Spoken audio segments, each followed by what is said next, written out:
is said that the only constant is change, and we never look at the same river twice, and that stability is the illusion of fluidity.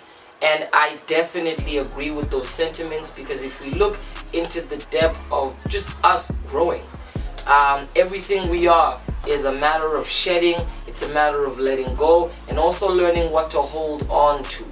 I think that's the trick with change, is there's always something you've got to learn to let go of, but there's always something you've got to learn to hang on to just a little bit longer. Artistically, this manifests itself in the form of artists who find themselves in the conundrum of what in the new futuristic nascency should they start to listen to, and what in the nostalgia and history of their own artistic growth should they take with them.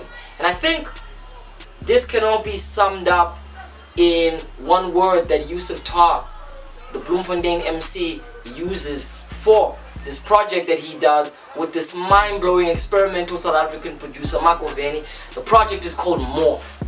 And I think if we're morphing, we realize that we're moving, we're flux, we're in change. And the words of the legendary Bruce Lee go, be like water. And my oh my, if that is a fact, then this project is a refreshing glass of water in South Africa's hip-hop game right now. It opens up with a track that basically sets us into the domain of this conflict that South Africa still actively lives in.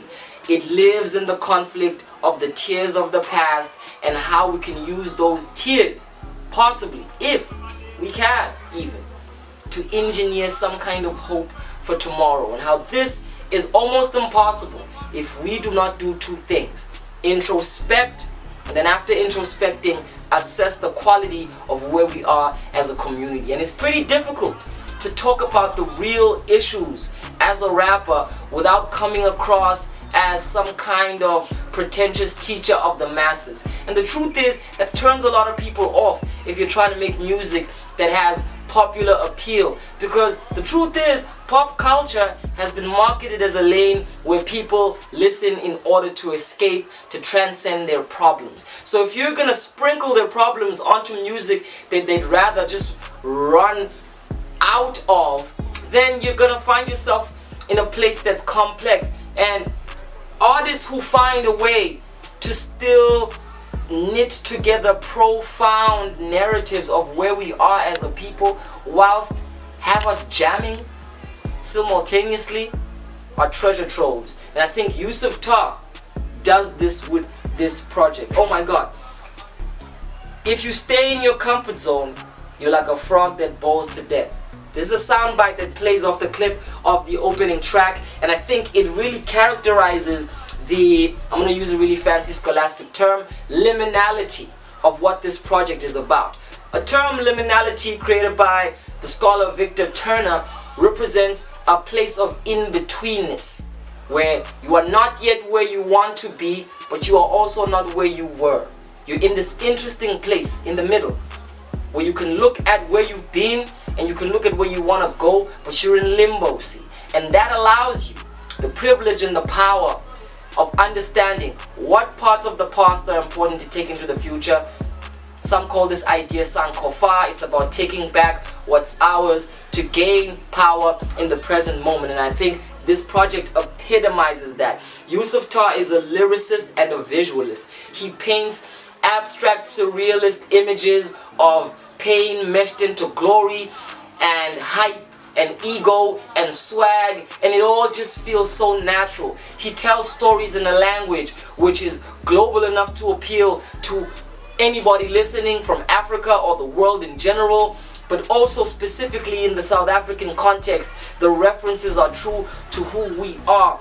In tracks like Steve Velodrome, which is like a melodic jazz network held together by Yusuf's jagged mathematical flow, which also has a secret weapon of being husky voiced.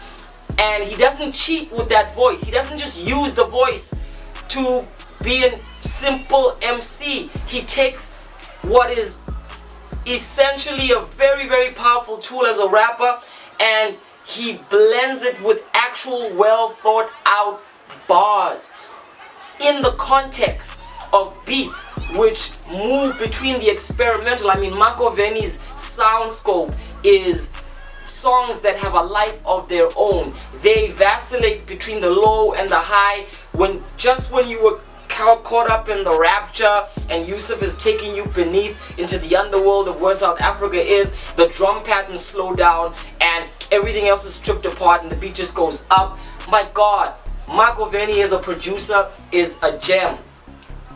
I have not listened to a beat maker whose beats are able to just have life in and of themselves so much. They tell the story of change even without Yusuf adding the dynamic of his lyricism. And the blend together just makes an ecstatic spiritual moment, which I feel can easily be played in the clubs and in the privacy of your own home or in the intimacy of your own headspace, pun intended. I think this project is setting the standard for 2023 because, my goodness, the schizophrenic screams of the youth demanding to be set free is what this project is about.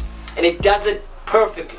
It does it with exquisite attention to detail, both on the production and the lyricist front. This is what happens when a beat maker who seeks to go beyond trend but still use trend to do that meets up with an MC who's trying to do the same thing. Yusuf is nostalgic of the Kendrick Lamar-esque rugged and rough kind of protesty raps which still fit into the clubs, but he's more than that. He's South African. He raps in ways that are so uniquely fresh and effervescent. Marco Veni uses the foreign elements of log drums and things you would never typically hear in quote-unquote hip-hop beats, and yet it fits so perfectly in the soundscape of what hip-hop could possibly be. So I bring it back to what feels like the manifesto. We demand to be set free, musically, artistically, and culturally. And I think this project lyrically gives us tips and sonically gives us tips on how this freedom can be attained. Authenticity, tapping into the best of who we are and where we grew up. Not using our limits to cry and scream and give up on ourselves, but using our limits to push forward like an amoeba or any other organism which seeks to grow and evolve. And I think with that being said, this is a motherfucking classic. It's a 10 out of 10, goddammit. I was listening to this project and I couldn't find anything wrong. It's a perfect blend of songs of intimacy, songs of extroversion that are going out there in ways that are not too foreign for the everyday listener, but still familiar enough for those who just like their pop culture rap. And I mean, if a rapper who's kind of just been bubbling around the SoundCloud circuit doing his thing where he comes from can work on something that is a testament of the times, which goes beyond where they come from and really speaks, I think, to the whole entire fucking world. If you're in Ghana, Nigeria, this project speaks to the streets of Lagos, it speaks to Accra, it speaks to every corner of people's experiences. It speaks to both the privileges we all have, but mostly to the challenges we still have to work through. This project is hip-hop, it's philosophy, it's ambition, it's minimalism, it's a work of art. God damn it, if you don't listen to this, you're missing out. This by far for me is the best project of this year. Of this fucking year. Shout out to Yusuf Tarr, shout out to Marco Veni for showing the culture that stretching beyond the bounds of what's typical can still happen in ways that are successful.